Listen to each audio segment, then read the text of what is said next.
Hello and welcome to today's show. We are excited to be joined by today's guest, Chantal Cox, who is a special educator, author, speaker, and transformation NeuroCoach who helps women experiencing life's transitions create a new vision for themselves, reconnect with their passion and purpose, and turn their transition into their triumphant transformation. So welcome to the show today, Chantal. How are you? I'm wonderful. Thank you so much for having me. We're so looking forward to this conversation, really to get to know you a bit more deeply and what it is you're really up to in the world, because I know that you're doing some really cool things and getting great results with your own clients. So I'm sure our listeners are excited to get to know you as well. So how about we kick off with you just giving a bit of a backstory, who you are, why you're doing what you're doing in the world, and what it is you're up to. Absolutely. So I've always struggled with depression and anxiety, and 7.5 years ago, I left an abusive marriage and had to completely rebuild myself and my life. And for the first time ever, started asking myself, what is it that I really want? What makes Chantal happy? I've been so worried my whole life about how to make my parents happy, how to make everybody happy, my teachers, my friends, I am a recovered people pleaser. And so for the first time in my early 30s, I'm asking myself, who do I want to be? What do I want to do with my life? And, how is it that I want to feel? I don't have to wake up every morning. The alarm doesn't have to go off and I have to be like, oh, not another day. And think of all the bad things that I have to do that day. I get to choose. And so that was a huge revelation for me. And so I found that for the first time ever, really digging into that self-help, personal development world. So I was reading all the books, right? And listening to all the podcasts and just really went deep down that rabbit hole. And eventually, as I started kind of noticing some patterns of, okay, everyone's talking about the importance of gratitude. Maybe I should try it type of thing. I started implementing the things that I was reading and listening about. And over time, I had a personal transformation. I didn't really realize it at the time. I mean, I knew I was happier and I was just out doing my thing, having a blast. But friends and family that kind of watched it from the outside started commenting and asking, how did you do what you did? You walk in the room and you own it and you're confident and you're happy and you're healthy. And we've never seen you like this before in your entire life. So what did you do? How did you do it? And how can I do it too? And that was kind of my first realization that, oh my gosh, yes, I went through this terrible thing, but it led me to this great thing. And hey, by the way, I'm a teacher. I know how to teach. What if all this came together for a reason and I can make something good out of this and help others with my story and the lessons I've learned? And so that led to little mini lessons and worksheets that as friends and family were trying these things, it was working. And I'm like, wow, who else needs this? So then that led to my book, which then as I was at book signings, people were asking me to hire me as a coach. And I was like, what? I'm a teacher. I am not a coach. But so I went through a coaching certification and worked through all those limiting beliefs and that limiting identity I was holding for myself and stepped into that role. And then when the world shut down and I couldn't go out and do all the social things I love to do, and I live alone. And so I needed connection. And so that is when I then also started my podcast. Amazing. Chantal, thank you so much for sharing all of that, but especially sharing that you've experienced depression and anxiety, and also how you've been able to navigate exiting an abusive relationship, because there's a lot of people listening to this, one that have obviously got experience with depression, stress, anxiety, but also there are definitely people listening who are struggling in relationships. Now, it might be on a different end of the spectrum, so maybe your experience, but I'm curious to know, when did your personal development journey begin? When you said you started reading the books and listening to the podcast, was you in the midst of all that, or was it kind of when you kind of got out on the other side? And what influence did that play? Yes. So I like to be very clear with people that the 6 months after my divorce was messy. I did not like get divorced and the next day wake up and be like, yay, life is wonderful and let me write a book about it. Like there was so much work in that process. And so if you find yourself in that messy zone, that's okay. Like lean into it. You're supposed to be there. Don't, allow yourself grace. Don't compare somebody at chapter 10 to your chapter 1. And so I went through 6 months of messiness, of not knowing which way was up or down, and just really surviving, just going day by day. And then about 6 months later, so my birthday's in June and I left on my 30th birthday. And so 6 months later, it's January 1st and it's New Year's Day. And I'm like, okay, everybody just naturally kind of starts reflecting. I'm not a big resolution person, but you do reflect on, it's a fresh start. It's a new beginning. What do I want to do with it? And so that really was when I started asking myself and realizing, looking back on the last 6 months and realizing I have a second chance at life. Had I not left, I probably would not be alive today. And I'm wasting it right now. Like, what am I going to do with this second chance? And so I got out notebook and paper and just started writing down things I wanted to do. And one of those was learn how to salsa dance. And one was learn how to go skydiving.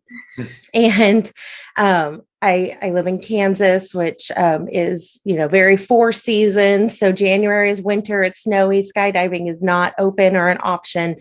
So I Googled salsa and there happened to be a class the next day. And so there was a big, long backstory of how uncomfortable that was and how I tried desperately to get someone to go with me and hold my hand and talk myself in and out of it 20 times, but did show up, did not die. And found out how amazing and wonderful and welcoming that community is. And then went back again to eventually, that was so far out of my comfort zone. And eventually the dance studio became my comfort zone. So your comfort zone expands if you allow yourself to step out of it. And so, it was really 6 months in before I picked up my first book and started seeking out what is it I want to do? How do I want to better myself? I love that, because you just completely taken agency back over your own life, and that just must feel so empowering, especially after the experience that you'd had. So for anyone listening, like it's possible to come out the other side and to clearly be now thriving, right? It's been a journey to get there, but you're clearly living what it is you're kind of doing, right, with your clients and the good work that you're doing there in the world. I'm curious to know then, who are you working with in your like transformation coaching that you do? Who are the clients that you work with? Are they people that have been on a similar journey to you? What kind of problems do they show up to you with? Yeah, we always are evolving, including myself. I'm continuing to evolve and grow. And so my clientele is kind of evolving with me, or we're evolving together, right? So I really started with people that were about 5 years prior to me, in that kind of 6 months to a year after, where they're really seeking and they're reading all the books and listening to all the podcasts, and it's overwhelming and you're getting all this information and some is contradicting and you're just like, where do I start? So I have to do gratitudes, but how often, how much? Okay, there's these affirmations and 10 different people tell me 10 different ways to do it. And then this person tells me not to do it. And like, that is just the best picture, isn't it? How this space works. Yes, it's crazy. And so I just wanted to take that person that was kind of where I was in that 6 months to a year after my divorce and help clear that path. Just let's get rid of the noise. I have a very simple step-by-step path that's very holistic and looking at mind, body, you're creating a vision for the future, and then ultimately tying it all together in your life. And so that is where I've been, is helping those people. And that I foresee myself continuing helping those people. But what I'm excited is that now they're ready for the next step. And so am I. And so we're moving into this. Now they've had a personal transformation, and we know transform people. So they're ready. to look back and say, what have I learned and how can I help people? So just like then I was in that place of, I'm not a coach, I'm a teacher. So working through that, okay, yes, currently you're a teacher, but you're interested in coach. So let's look into it. What are you interested about it? What might that look like? Is this something you really want to do? Or is this something that, you just heard about?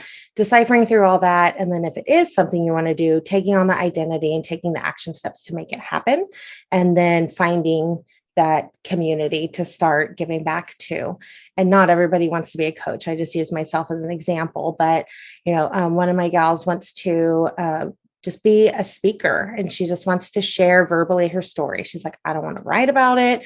I don't want to necessarily help other people about it. I just want to share my story and what I did, and then they can take what they can out of it. I'm like, great, let's do it.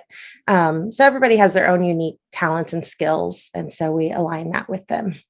That is so powerful, because it's very aligned with kind of like how we do things here at Wellness Series. When we first started training clients and coaching them and taking them through that journey and the transformation, we were in that mindset of helping the individual. But then we got to a point where that person would go, what else can what can I do next? Like, how can I do something bigger? And that's when we kind of shifted a bit of our message from what we do to thinking about the bigger picture. Is like when they do work on themselves and they have that transformation and they want to go out and give it back and pay it forward and help others and help the bigger picture. And that's why kind of our whole mission, our purpose is about helping people understand when they're healthy and well, they can become a force for good in the world. And that's all driven through the transformations our clients have had, because those are the questions they ask us when they get to that point. They go, what can I do next? I want to help people. What can I do? So it's great to see that other coaches are having that same effect. You're using the power of your story and what you've gone through to create that transformation and help people create that transformation for themselves, who then go on and create that ripple effect for others. And it just gets bigger and bigger and bigger. So what I think we'd be interested in, anyone listening, is how do you do that with your clients? You mentioned you go through the vision, the mind, the body, the life. And I remember from speaking to you before, you call it, I believe, the 4-phase unleash method. Is that correct? Yes. Yeah. So what does that look like? What's the kind of the process of someone who comes to you? What do they go through when they go through that? Absolutely. And so the funny thing is, as we level up, the steps in the process are the same. It's us that's different, and our lens that we're looking through that's different, but the activities are exactly the same. And so first, just like I did that January, you have to create a vision, a very strong vision of, what is it that you want to do? Who is it that you want to be? What are the things you want to have? And that's not necessarily materialistic. Like, I want to have a mansion and a beach house and, a Lamborghini. It's, I want to have more confidence. I want to have more energy.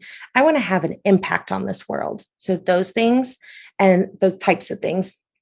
And then, so after you get a really strong vision, and we really work on tapping into your emotions. So how is it you want to feel every morning when that alarm goes off? Do you want to feel like, oh, or do you want to feel like, heck yeah, let's do this? Guess what I get to do today, right? Whether that's, there's a period of my life where today's salsa class day, yay. And I started dancing every night of the week. So some days it would be today's swing dancing day, yay. But having something that you're excited about, and that's just your natural response when the alarm goes off. You can't wait to get out of bed and start your day. So how do you want to feel? So that's all kind of creating that strong vision. And that vision is what's going to pull you through your journey. You're not pushing a boulder up a hill, trying to get to this destination you've set. It is pulling you, right? And that's so important, because willpower fails you eventually. It's like a muscle. When you're working out, you can do so many bicep curls, and then eventually your muscle's like, okay, you're done. So you can do whatever habit for so many days in a row, but eventually your willpower is going to be like, do I really want to get out of bed and go running this morning? Meh. Right. But if you have that vision of why you're running and what that's going to allow you to be, do, have, and feel, that's what gets you out of bed. And so that vision is so foundational. And we spend a large portion of our time really creating and digging deep in that. Then once we have that vision, we move into unleash a mind you love. And so, as you mentioned in the intro, I am a transformation NeuroCoach. And what that means is I've studied directly under Dr. Shannon Irvin, who has her doctorate in neuropsychology, and she has developed the NeuroCoaching method. And so I am now a master certified NeuroCoach in her program. And through my coaching, I can teach you how to rewire the neural networks of your brain. So we all have those automated thoughts, right? Those limiting beliefs. And we develop our identity by the age of 7, which is terrifying, by the way, for anybody working with children or who has children. But the good news is you can rewire it. So we're constantly taking in messages from the world around us. And then the ones that are repeated, we're automating.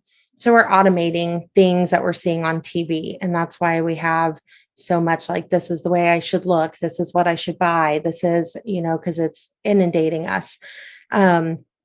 And then a lot of people, at least kind of in where I grew up and in my generation, have a lot of money issues. Work hard for your money. Money doesn't grow on trees. That's a want, not a need.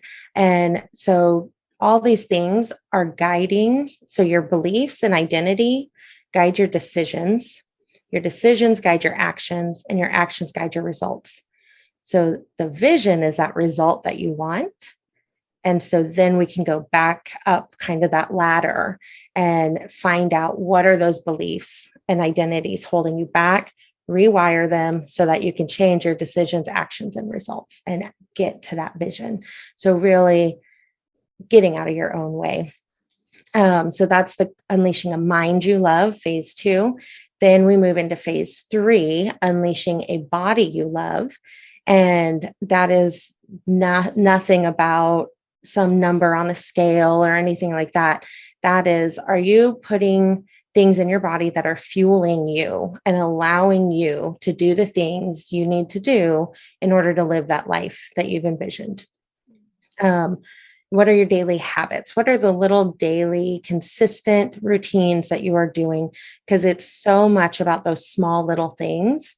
It's awesome the day you pass, the finish line of a marathon, but you didn't get there, right? On the first day you tried, you had to get up every day and do a little bit and do a little bit and build on it and build on it and build on it. And then you can run a full marathon eventually. And so that's really the create a body you love. And then we tie it all together in the end, and we unleash a life that we love, right? So now we are making gains towards our vision, or we've attained our vision. We've got these habits in place and we're ready to level up. And so then we can start thinking about what's next. And as you start thinking about what's next, again, I just use myself as an example, like, I had my transformation and I busted out my comfort zone in all these ways. So what's next? Well, now I want to write a book. All the thoughts come back. Well, who am I to write a book? No one's going to read my book. That book's been written 10 times already. And just all the things holding me back. And so going through the process again to get that book out there. And then someone wants to hire me as a coach. Well, I'm not a coach. Who am I to be a coach? So we're constantly going back to that and going through those 4 phases. So I like to say, like, every 90 days, I have like an up level. That's really interesting. So a lot of the clients that you work with, they do your program, and then when they kind of get to that another level, like, because you've heard probably the saying is like for every level there's another devil, right? There's another little thing there that we've got to work on. So when they get to the end of your program, they actually then restart with you to do essentially the same program but from a different perspective. Yes. So my program, the content is all in modules that everyone has lifetime access to. So they can work through that as many times as they want. And then what they can choose is the coaching. So they can have coaching with me 3 months, 6 months, or 12 months, depending on how long they want that accountability. And just ongoing like that. And so if someone's just looking for like one level up, they might want to just do the 3 months, or if they've never done coaching and it sounds scary and they're like, I don't know about this. But other people who are ready to really dive deep and have multiple dramatic changes in their life and really set themselves up to be giving back, then that's really our 12-month people.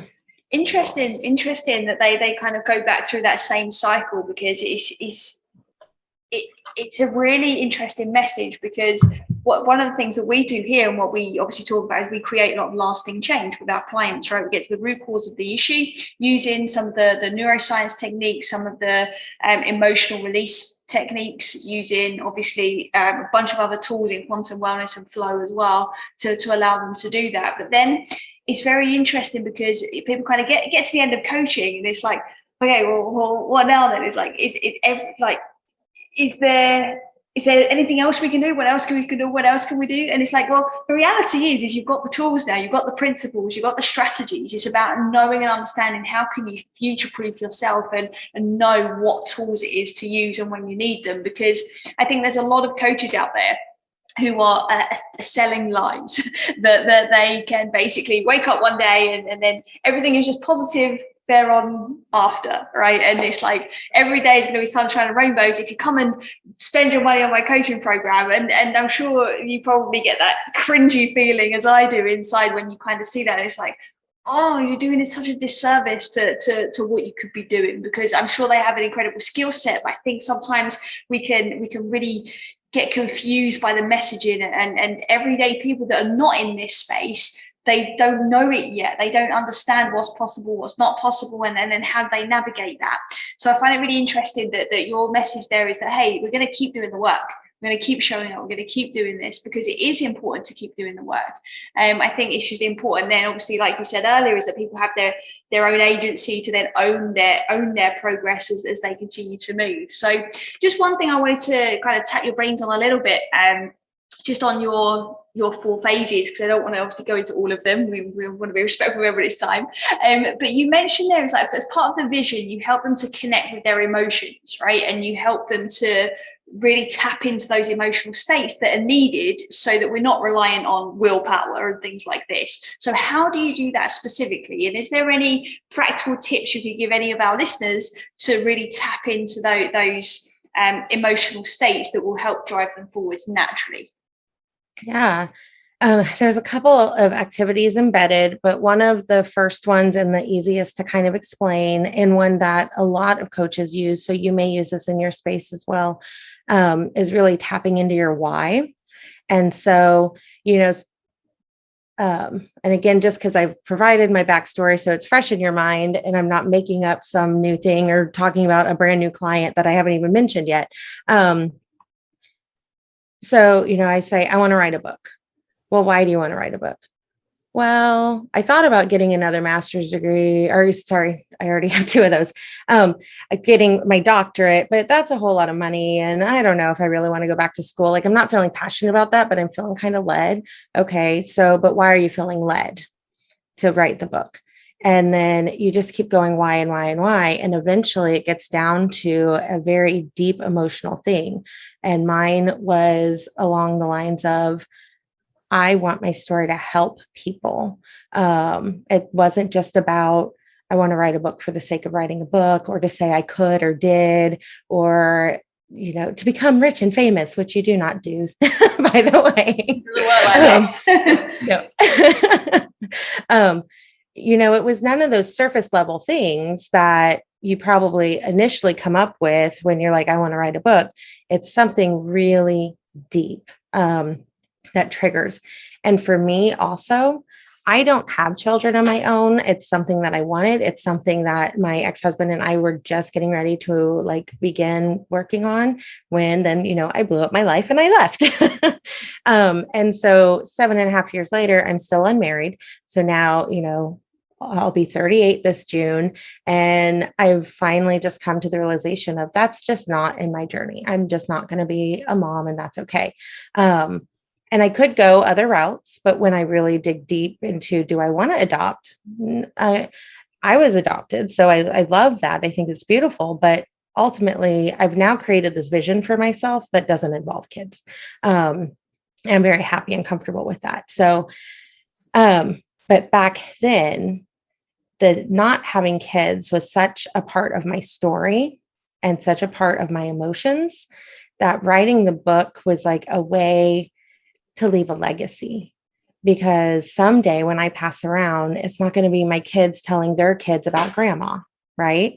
Hopefully my nieces and nephews talk about me a little bit, but that was a deep part of me too. Like I want something left in this world of me when I'm gone. Beautiful. And that's obviously going to drive you to put your heart and soul into that book, isn't it? And I think it's so important to connect with that why. I mean, Simon Sinek says it obviously, but I think it's just such a simple thing that gets overlooked. I think because we do hear it spoken about a lot of people almost let themselves off the hook by not owning their own why. And there's be a lot of people listening that like, well, what if I don't know my why? What would you say to them? Then we go to, well, what do you want to do? Like, what is it that you're focusing on? What's your goal? And so then we get to the why by, doing the example. So repeating their words to them. So I want to write a book. Why? Because I want to accomplish something. I'm ready for my next challenge. But why is writing the book what's going to get you to your next challenge? And then just keep going down until it usually takes about 5 to 7. But you've hit it when you've hit it, like, cause you just, typically there's tears and that's okay. Embrace those emotions. All emotions are good.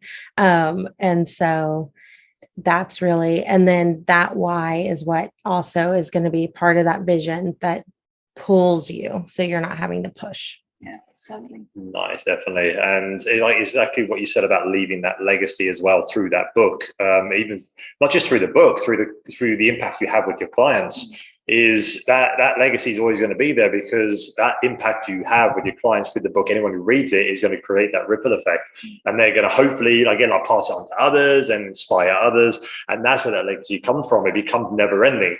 And that's the beautiful thing about what we do is it's not, we don't want to leave a legacy as an ego thing as, oh, I want people to remember me. We want to leave a legacy as I want people to understand that they have the potential, that they can inspire and serve others and really step out of themselves and make a difference in the world. And it's not about us, it's about them.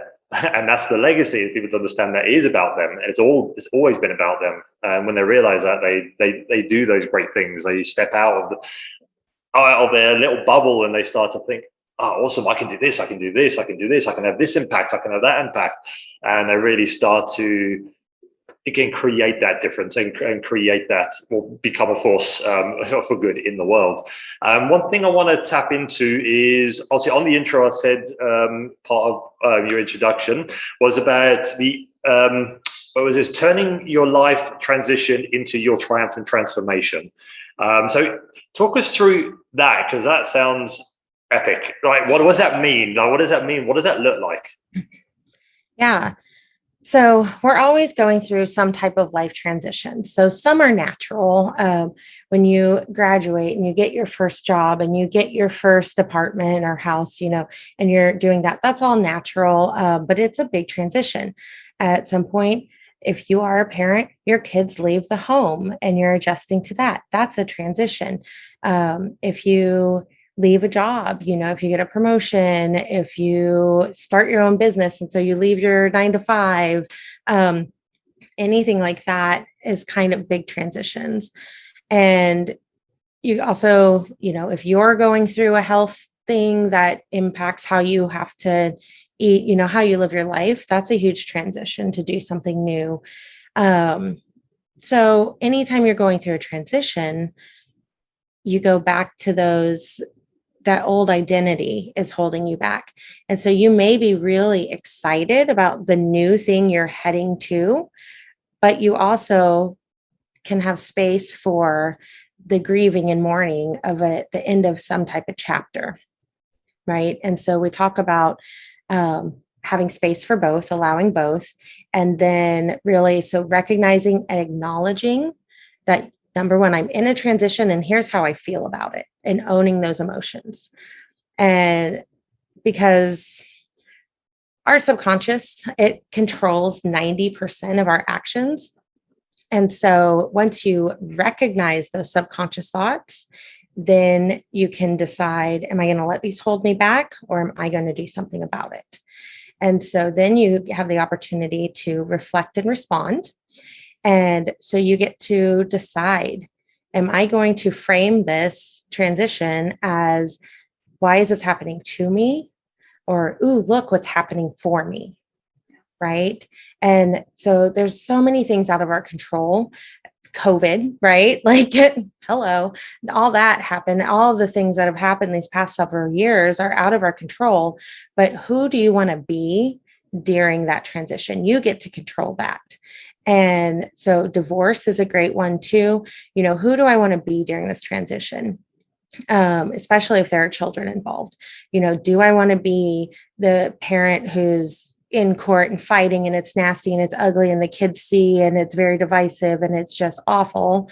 Or do I want to be the parent that just loves all my kids, focuses on my kids, and kind of they're left out of whatever the adult world needs to go through right now? So who is it you want to be during the transition as well as after? So after that transition, who do you want to be? What do you want to do? Have, feel, all the things, right? So then, because this all leads you into the unleashed method, because then you realign and envision. So there's kind of 3 steps that I start the transition with. And I do have a freebie if you're interested in a little download. I can get you that link, and it walks people through the 3 steps: the recognize and acknowledge, and then step 2, the reflect and respond, and then step 3, the realign and envision, which is just kind of the tip of the iceberg of that unleash a vision you love as part of the program. But it gets them going. It builds momentum. Nice. Thank you for that gift. We'll definitely put that in the show notes for sure, if anybody's listening that wants to get a hold of that. And I think that what you just said there is so powerful, because it's such a common pattern to go through these transitions without addressing it, without even recognizing it's even a transition until you've transitioned, and then you crash.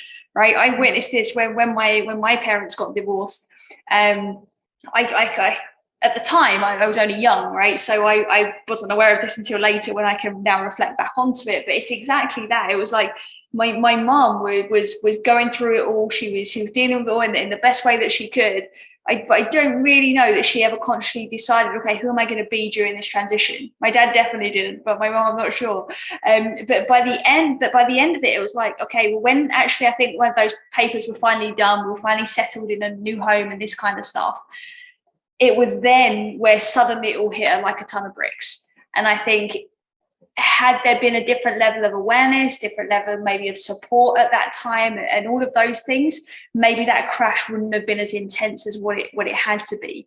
Now, obviously, everybody's experience is very different, but I just think as an observer in that kind of situation, I think those significant emotional transitions, they need our attention in that moment, rather than waiting for it all to be over and then we can breathe.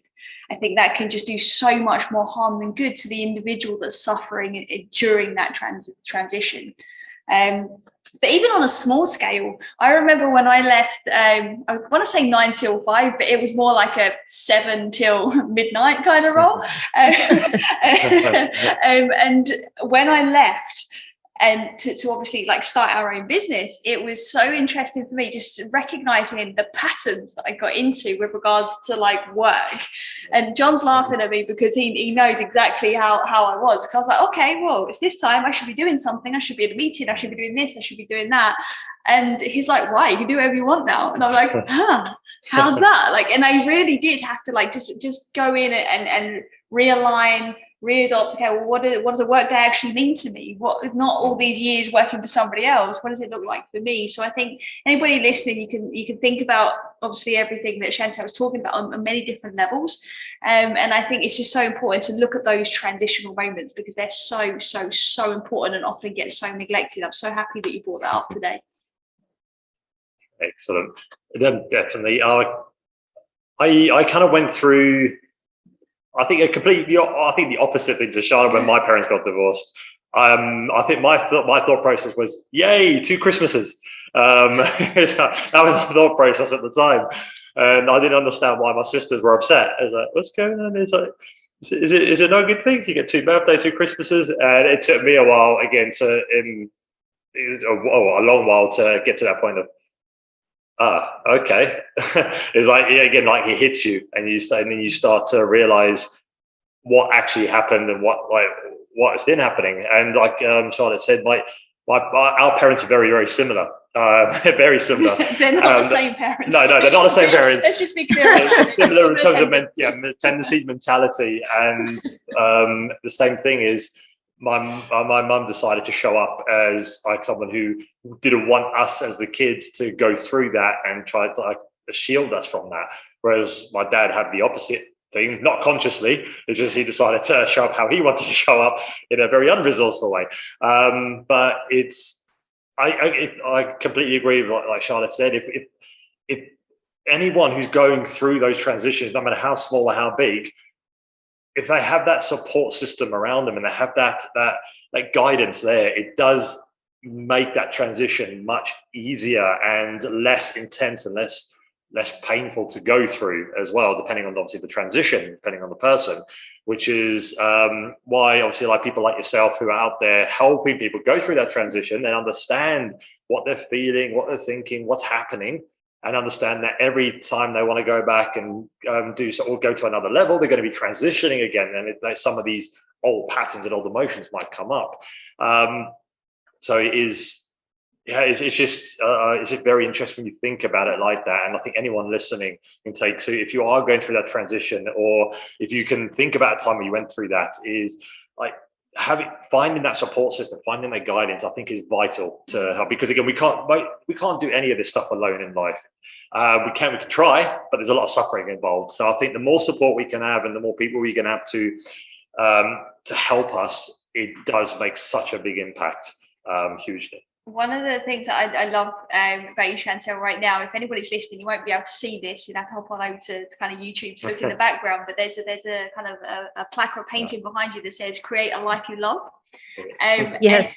I think that's just like the epitome of what we're talking about, isn't it? It's like, actually, hey, come on, yes, there's going to be suffering. This is life. It's going to happen. Let's all kind of get together, figure out a way in which we can actually start to create, rather than just adopt and absorb everything that we're going through. How can we shift that into a place of creation so that we can actually start to live the life you love, right? Which is your jam, right? About unleashing it. And definitely. And talking about this, take this kind of back to that unleashed, is when someone does become unleashed in every aspect of their life, like what impact do you think that can have on the world?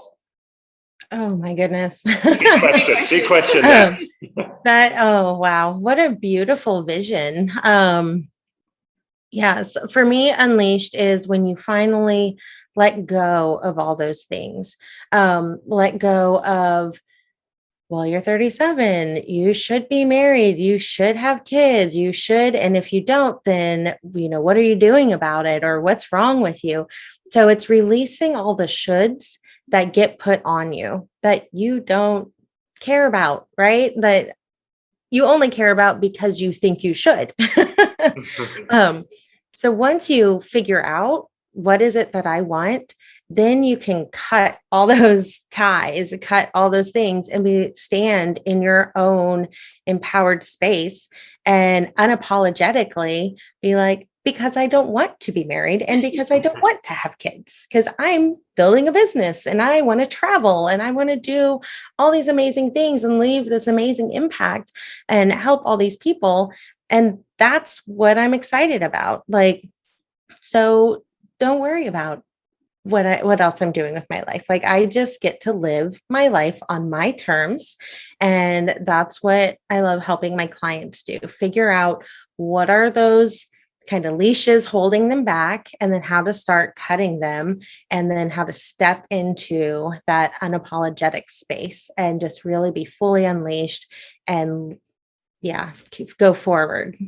Beautiful. I love that. It's so interesting as well, the example you just used as well, because John and I don't have children, and it's not really something we're planning for, and we've obviously talked about it and these kind of things, but everybody is always just like, oh, that would just be the perfect like last little thing for you to do is have kids. It's like, No. in your model of the world, not in our model of the world. Like, we want to travel. Like, we want to experience things. We want to, and it's not to say you can't travel with kids. I think it's very important. A lot of people feel that limited with kids, but you can travel with kids. Lots of people do it. Yeah. It's a great experience, but it's just some people just don't want that. Exactly. Different strokes for different folks. Exactly. I think it's about time we actually respected that of each other. And I think the world would be a pretty cool place if everybody could unleash themselves from those shoulds and musts and societal norms and all of this kind of stuff. So thank you so much for what it is you're doing in the world, because you're a big part of that with the work that you're doing, which is awesome. So I kind of have to ask you, it's something we tend to ask most of our guests on the show. So in the last 5 years, what would you say is the new belief, behavior, or habit that has most improved your own life? Yeah, that's really amazing question. There's several. So I'm going through my head trying to pick like the one most impactful. No pressure. We should have given you a heads up. I'm going to go with gratitude. Like my gratitude journal, that is my daily non-negotiable. I might not get through my full morning routine, but I will take space at some point in my morning to jot down 3 things I'm grateful for and take that time to reflect and feel that gratitude because of what it does to our brain and how that helps set me up for my day and helps me frame things as things happen around me. What lens do I want to look at them through? I'm going to look at them in a much more healthy way that I want, that type of person I want to be if I've got those kind of gratitude juices flowing in my brain. Yeah. And then throughout the day, because I have struggled and will always struggle with depression and anxiety at some level. Your brain cannot hold like anxiety and gratitude at the same time. So if there's a lot going on and I can feel myself kind of be like, oh my gosh, how am I going to get it all done? And I got to do this and I can time out, deep breath. What am I grateful for right now in this moment? And then that just helps reset. So I think that has been huge on my journey. Yeah, amazing. And that's something anybody listening can go ahead and do right now as well. There's one thing I'd also like to just pull out that I think is really important is the fact you said it's a non-negotiable. We talk about this all the time with our clients. So if our clients are listening to this, they're going to be like, oh, here they go again. But there needs to be some things that are just there, right? In the same way that we brush our teeth every morning, there needs to be some non-negotiables present. It just has to be one, it doesn't have to be many. I think as we evolve, maybe you start to almost have to have the courage to have more than one. But the reality is life is busy, life is fast. So if we can just have one thing that anchors us into those moments and into our day and into who it is we want to continue to become, I think it can be so powerful as well. So even if you're listening to this and maybe you've tried some gratitude and you don't think it's for you, that being said, I would say revisit it. But the reality is, I think the non-negotiable part of what you said there is also just as huge, because that gives you consistency, it gives you discipline, it gives you an anchor, it gives you a solid ground to be able to then reset from, right? Like you said. So thank you so much for sharing that. It's awesome. So Chantal, before we start to wrap things up and say goodbye to you, is there anything that you feel that you really, really want to share, or you think that our listeners need to know before we close everything off? Yes. Wherever you are in your life, you are not stuck. And that could be in a abusive marriage, you are not stuck. It could be in a job that's sucking the life out of you. You are not stuck. Or it could be you're rocking and rolling, but you just don't know your next step. You're not stuck in that space of, I don't know what to do next, right? No matter where you are in life, you are not stuck. Where in that spot, you have the power to get unstuck. Awesome. You have the power to be unleashed, to get unstuck. Exactly. I like that. Amazing. So Chantal, where can our listeners find you if they want to learn more about your book, they want to kind of get to know more about your method and just to really follow what it is you're up to in the world? Where can they reach you? Yeah, my book is available on Amazon. It's called Create a Life You Love, 10 Healthy Habits to Transform Your Life Now. And then my website is createalifeyoulovecoaching.com. And that kind of will direct you to everywhere. And then my podcast, which I'm excited to have both of you as a guest upcoming. And it is called the Create a Life You Love podcast, and it is available on all major podcasting platforms.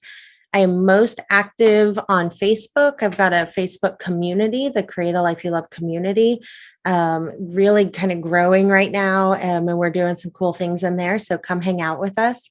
And then I also have, I'm on all the social media. It's not TikTok, and I'm okay with that. But I'm on Instagram and Twitter and everything. But I am most active on Facebook in that group. Awesome. Excellent. Yeah, we'll put all those links into the show notes so people can easily access and find you. And we both are looking forward to coming on your podcast as well. We're very excited for that one. Yes. Thank you so much for taking the time out of your day today and coming to join us on the Wellness Theory podcast. Our listeners are going to love this one, and they're definitely going to come on over and kind of check out more about what it is you're up to. I have no doubt whatsoever. So thank you so much. Thank you so much for having me.